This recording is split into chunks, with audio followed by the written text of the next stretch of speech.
It is February the 8th, which means we are officially 1 month away from the 2024 NHL trade deadline. We've already seen some pretty big names taken off the board with guys like Lindholm and Monahan being traded to Vancouver and Winnipeg respectively. I feel like it's been a while since I've done one of these one from every team videos, so with us being 1 month away from the deadline, I thought now would be a perfect time to go over one potential trade candidate from all 32 NHL teams. As always, I want to know what you guys are thinking, so if you disagree with any of my picks, be sure to let me know what your list would look like down below in the comments. If you guys enjoy these one from every team videos and you want to see more in the future, then be sure to leave this video a like. Let's see if we can hit 1,000 likes on this video. And lastly, if this is your first time checking out the channel and you want NHL content just like this all year round, hit that subscribe button. We've surpassed 75k. We are now on the road to 100,000. So thank you all so much for the support on the channel lately. It really does mean a lot. And with that all being said, let's go ahead and start off with the Anaheim Ducks. And my pick for their trade candidate is Adam Henrique. He's a 34-year-old centerman, a cap of $5.825 million, and is the UFA at season's end. Henrique is a guy who throughout his career has consistently scored at or a little bit above a half point per game pace. He's got 6 20-plus goal seasons under his belt, and this season it'll likely become 7 as he's already up to 15 goals in 49 games. He's strong in the faceoff dot as well. Any team looking for some insurance down the middle is likely going to be interested in Adam Henrique. The $5.825 million cap hit is steep, but I don't think it's such a big cap hit that'll actually prevent Henrique from being traded or anything. As we've seen in the past at trade deadlines, if a team really wants a player and cap is an issue, they'll make it work with salary retention and a third team involved and things like that. For the Arizona Coyotes, my pick is defenseman Matthew Dumba. Signed a 1-year $3.9 million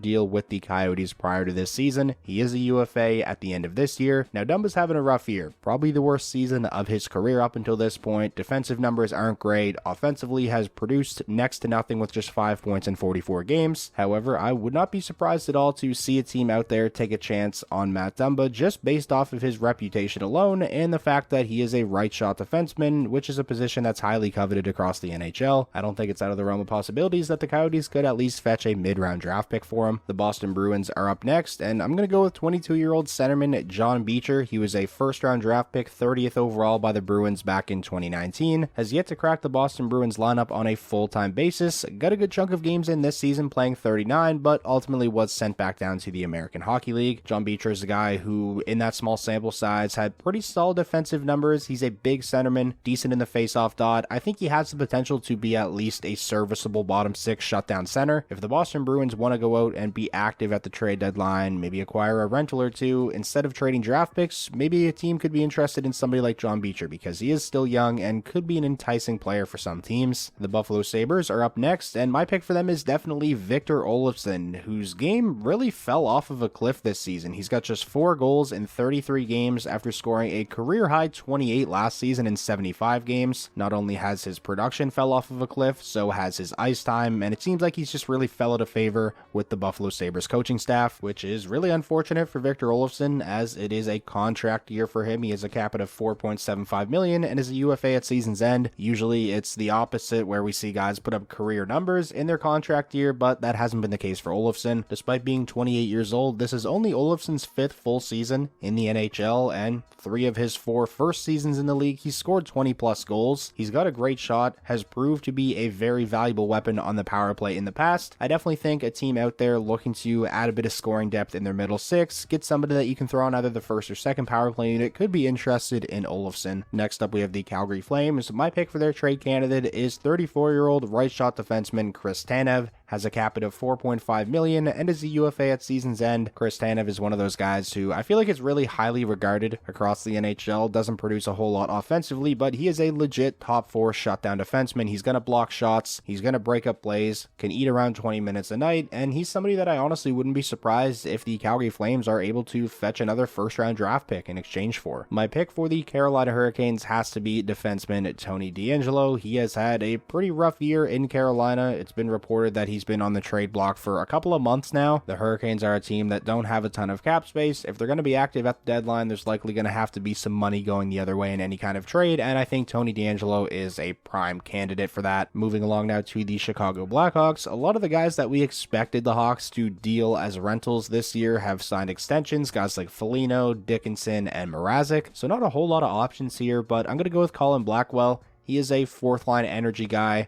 decent forechecker, strong on the penalty kill, and somebody that I think the Blackhawks should be able to get maybe a 6th or 7th round draft pick out of. Probably not much else. For the Colorado Avalanche, I decided to go with a bit of a bold pick here. My pick for their trade candidate is Bowen Byram, a 4th overall draft pick from 2019. Left shot defenseman, has struggled to stay healthy throughout his short NHL career so far, and this season when he's been in the lineup, he hasn't played great, especially compared to his first few seasons. The upside is obviously there, but Byram has really struggled to find any consistency and really get into a groove. He has a cap of $3.85 million and is signed at that number through this season and next. If the Avalanche want to go big game hunting and make a big splash at this year's trade deadline without dealing a first round draft pick, because I think they could use them, their prospect pool isn't very strong, I feel like it could make some sense to shop Bowen Byram. Not only is he a player that I think a lot of teams would be very intrigued by, but for a cap-strapped team like the Colorado Avalanche, his $3.85 million cap hit going back the other way would probably make any trade a lot easier than just trading draft picks and prospects and then having to find a way to make the money work. For the Columbus Blue Jackets, my pick is centerman Jack Roslovic, 27 years old, has a cap hit of $4 million and is a UFA at season's end, has battled injury this season, and when he's been in the lineup, his offensive production is down from his last couple seasons with the Blue Jackets. Roslovic isn't going to score many goals for you. He's not the greatest two-way centerman, but what he is really good at is playmaking. So given the fact that he is very good at that one area of the game, plays a premium position at center, I think there should be some kind of trade market for him, but I wouldn't expect the Blue Jackets to really get anything all that significant in return. The Dallas Stars are up next, and I'm going to go with Ty Dellandrea. He is a 23-year-old centerman, a 13th overall draft pick by the Stars back in 2018. In the time that Ty Dellandrea has spent at the American Hockey League level with the Texas Stars, he's produced really well, but that offensive production just hasn't been able to translate to the NHL level, and at the NHL, he's really just a fourth-line defensive forward, kills some penalties. He's a speedy guy, decent forechecker, but it's starting to feel like he's a guy that has maybe hit his ceiling with the Dallas Stars and could use a change of scenery. And if the Stars want to go out and be active in the market for a rental, instead of trading a draft pick, maybe there'd be a team out there willing to acquire Ty Dellandrea. Maybe they think they could get some more out of him than Dallas has been able to up until this point, given Dellandrea's age and where he was selected, 13th overall back in 2018. I think there would at least be a handful of teams out there that would have some interest. For the Detroit Red Wings, my pick is Jonathan Berggren, 23-year-old second-round draft pick back in 2018, has absolutely dominated the American Hockey League level over the last couple of seasons. I made an entire video about Berggren a week or so ago, talking about how I think it would be a mistake if the Red Wings traded him, because I think he has so much upside, and I feel like he's already an NHL caliber player right now. I mean, this is a guy who scored 15 goals in just 67 games last season with the Red Wings, but this year there just doesn't seem to be a spot for him in the lineup. Berggren is somebody who had his name thrown around in trade rumors a month or so ago. I think it was David Pagnotta that reported the Red Wings were engaged in trade talks, and one of those players that his name was talked about was Berggren. I hope I'm wrong, because I think Berggren is great and is going to be a fantastic player, and I want him to succeed in Detroit, but I'm just starting to get the feeling that the most likely outcome is he is ultimately traded. For the Edmonton Oilers, this is an easy one. Defenseman Philip Broberg, an 8th overall draft pick by the Oilers back in 2019. Hasn't been able to crack the Edmonton Oilers lineup on a full-time basis, and when he's been in the lineup, he's played very limited sheltered minutes. It was reported back in early December that the Oilers granted permission to Broberg and his agent to seek out a trade. It hasn't happened yet, but I would imagine we're going to see something done over the next month. The Florida Panthers are up next, and it's the first team that I really couldn't decide on a player. I don't think Florida's going to be that active leading up to the deadline, as they don't have the greatest prospect pool, and they don't have a ton of draft picks either. If they are going to make a move, I feel like it'll be, maybe a mid-round pick for some depth or something like that. Next up, we have the Los Angeles Kings, and I'm going to go with 22-year-old winger Arthur Kaliev. He was a second-round draft pick made by the LA Kings back in 2019. This is Kaliev's third season being pretty much a full-time member of the Los Angeles Kings, although this season he has been healthy scratched a decent amount. Kaliev is a guy who really hasn't been able to make his way up in the lineup for the Los Angeles Kings over these last few seasons. He's averaging just a little over 13 minutes of ice time per game. His best asset is definitely his shot. He has a very accurate, very heavy shot, and I think he has all the makings of being a power play specialist who, if slotted into a team's top 6, can probably get you 30 goals in a season. Is that going to happen in LA though? It's hard to say. They're a team with cup aspirations, they have a lot of depth up front, and there isn't a ton of room for error for guys like Arthur Kaliev. I feel like Kaliev is a guy who, if given a change of scenery and goes to a team where there's a little bit more opportunity for him, could really pop off. Next up, we have the Minnesota Wild. I have Marc-Andre Fleury listed here. 39-year-old goaltender, a cap of $3.5 million, and is a UFA at season's end. This very well could be Marc-Andre Fleury's last season in the NHL, and it hasn't been a great year for Fleury in Minnesota, a sub-900 save percentage, a negative 4.18 goals saved above expected. But given the fact that this could potentially be his last year, I feel like Minnesota is going to do right by Marc-Andre Fleury, kind of see what he wants to do. And if Fleury does want one last opportunity to contend for a Stanley Cup and to be traded to a contender, I feel like there is going to be a team out there willing to take on Fleury from the Minnesota Wild, just based off of his reputation. I mean, look at Jonathan Quick this season. A lot of us thought last year might have been his last season in the NHL, and then he goes to a team like the New York Rangers, who are very good defensively, and he is playing unreal for them. The Montreal Canadiens are up next, and we have another goaltender here. I'm going with Jake Allen, a $3.85 million cap hit for Allen, and he signed at that number through this season and next, so it wouldn't just be a rental if any team goes out and acquires Jake Allen. In Montreal, over the last few seasons, Allen has proved to be at least a serviceable 1B option in net. With the way Samuel Montembeault has played this season for Montreal, I feel like he's really solidified himself as the guy there in net, and that really makes Jake Allen expendable. The Nashville Predators are up next, and I'm definitely going to go with Tyson Barrie, 32-year-old right shot defenseman, carries a cap of $4.5 million and is a UFA at season's end. Barrie is a guy who's been reportedly on the trade market for months now. Don't know how much of a market there would be for Tyson Barrie at his age. He's not having a great season. He's never been known as a good defensive defenseman, so when he's not putting up big offensive numbers, how valuable really is he? I would honestly be surprised to see Nashville land anything more than like a 4th or 5th round draft pick for Barrie this year, to be honest. The New Jersey Devils are up next, and similar to the Panthers, I really couldn't decide on a player for New Jersey. I don't think they're going to do anything too crazy. I mean, they made their big splash last year acquiring Timo Meier. Everyone knows about their goaltending issues. I think it's honestly kind of surprising that they haven't went out and acquired a goaltender yet, but if the Devils are going to go out and make a trade, I think it's likely that we see them move on from picks and prospects as opposed to anyone off the active roster. For the Islanders, I decided to go with Oliver Wahlstrom,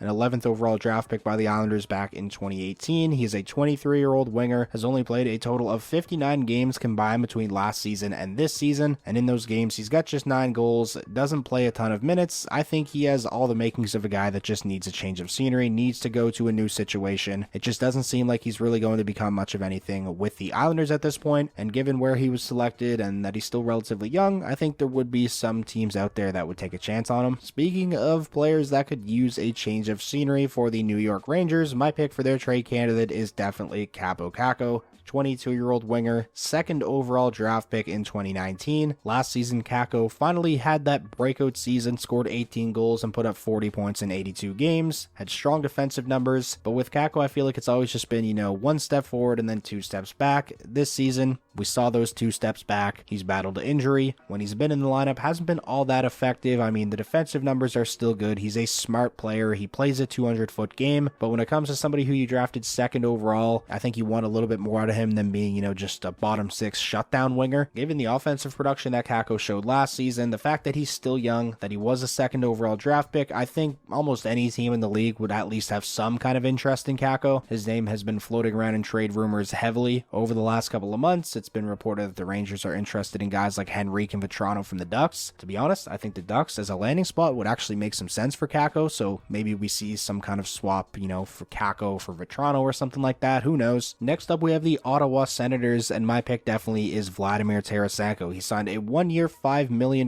deal with the Senators this season, is a UFA at season's end, and at 32, Vladimir Tarasenko is having a really strong season. Despite the fact that this season hasn't went the way the Senators hoped it would have, can't be mad with how Tarasenko's played. He's got 33 points in 45 games. He's got a lot of playoff experience under his belt. He's a former Stanley Cup champion. We saw the Rangers go out and acquire him at the deadline last year, and I feel like we're going to see a team go out and get Tarasenko at this year's deadline as well. And if the Senators would be willing to retain some of that $5 million cap hit, imagine getting Tarasenko at like $2.5 million. If that's the case, then I think Ottawa could be looking at a pretty nice return for Tarasenko. Next up, we have the Philadelphia Flyers, and their trade candidate has to be 29-year-old right shot defenseman Sean Walker. Sean Walker is having a career year at the right time. He's a UFA at season's end, carries a cap hit of just $2.65 million, a top 4 right shot defenseman at that cheap of a number. the Flyers are probably looking for a pretty nice return, and it's been reported that the ask is at least a first-round draft pick. Is there going to be a team out there willing to pay that price? I feel like there honestly will be. We see teams overpay for guys at the trade deadline year after year, but even if the Flyers can't get that first-round draft pick and maybe get a decent prospect in a second-round draft pick, I think you got to look at that as a win, as when they acquired Sean Walker in that 3-team deal involving Ivan Provorov and the Kings were in there, Walker was really just viewed as kind of a throw-in and a cap dump from the Kings. Moving along now to the Pittsburgh Penguins, it's got to be Jake Guentzel. I feel like Guentzel is really the big question mark leading up to this year's trade deadline. We talked about him at length in the Ask Me Anything episode on Monday, but I just kind of feel like the Penguins are in a lose-lose situation here. I don't envy Kyle Dubas. He's in a tough spot with Guentzel. If you trade Jake Guentzel, a legit point per game top line guy who can get you 40 goals in a season, then you're actively pulling the plug on the Pittsburgh Penguins season. You're actively admitting that this year's version of the Penguins is just not good enough, and I can't see Kyle Dubas doing that, especially after acquiring Erik Karlsson in the summer. You don't know how many years you have left of Malkin, Letang, and Crosby playing at an elite level. I feel like the most likely outcome, we see the Penguins hold on to Jake Guentzel, probably without an extension, and just run the risk of, missing the playoffs and losing him in free agency, which would be a disaster. Again, like I said, really don't envy Kyle Dubas in this situation. I feel like it's almost a lose-lose for him. The San Jose Sharks are up next, and for their trade candidate, I'm going to go with Anthony Duclair.